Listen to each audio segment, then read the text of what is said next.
Rory Gallagher is probably the greatest guitarist that you've never heard of. His desire to be true to the blues and resistance towards being turned into a pop star caused his admirers to be both proud and frustrated with him at the same time. Born in Ballyshannon, Ireland, but raised in Cork, Rory wanted to become a musician early on and began playing instruments from the age of 8. From there, he started playing in local show bands. When he was about 15, he left school and began to tour with these bands on a full-time basis. He used the money that he earned to make payments on his famous Fender Stratocaster that would go on to be a trademark for Rory. Determined not to be trapped in the show band grind, Rory went on to form his own band called Taste. Like Cream, they were a trio that based their roots around the blues. Though the band lasted a bit longer than Cream, and even did a US tour with Eric Clapton's band Blind Faith, Rory's refusal to allow any sort of pop influence into the band eventually caused the band to split up. Meantime, Polydor had booked out a huge European tour, which they were sponsoring, and they had Taste headlining with 2 other Polydor acts. Rory said, no, I'm not going to do it. Not only that, didn't have any money. There was no savings to fall back on, but Rory didn't care. You know, like so many times in Rory's career, you could have said that was the moment where if he'd really gone for it, he could have broken America in a much bigger way. But I really think Taste were really amazing, really ahead of their time, and probably didn't get the recognition that they deserve. I saw Rory at the Isle of Wight Festival. I was there selling drugs.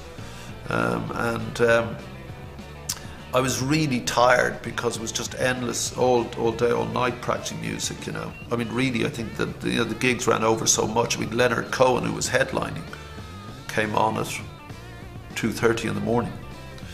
And I saw Rory at about 2 in the afternoon. They tore the place up.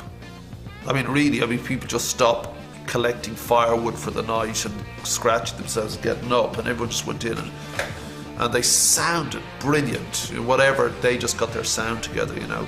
And actually, that was the first time I'd sort of felt proud that an Irish band had done something.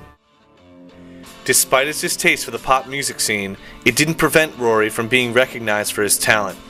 In 1972, Melody Maker magazine voted Rory Gallagher the best guitarist of the time, over other recognized greats such as Pete Townshend, Jimmy Page, and Eric Clapton.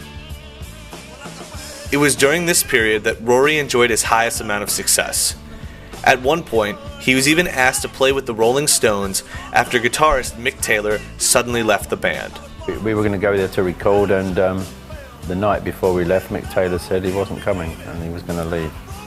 He gave us no notice whatsoever. So Rory stayed 2 or 3 days there and played some nice stuff, and we had a good time with him. But I think Mick and Keith felt that he wasn't the kind of character that would fit. If he'd have been in the Stones, he wouldn't have been singing, you see, and that was one of his strong points. And he would have just been playing solos, some solos, than to be subservient to 2 big egos. I don't think it would have really worked. He could never have put up with the bollocks of Mick and Keith.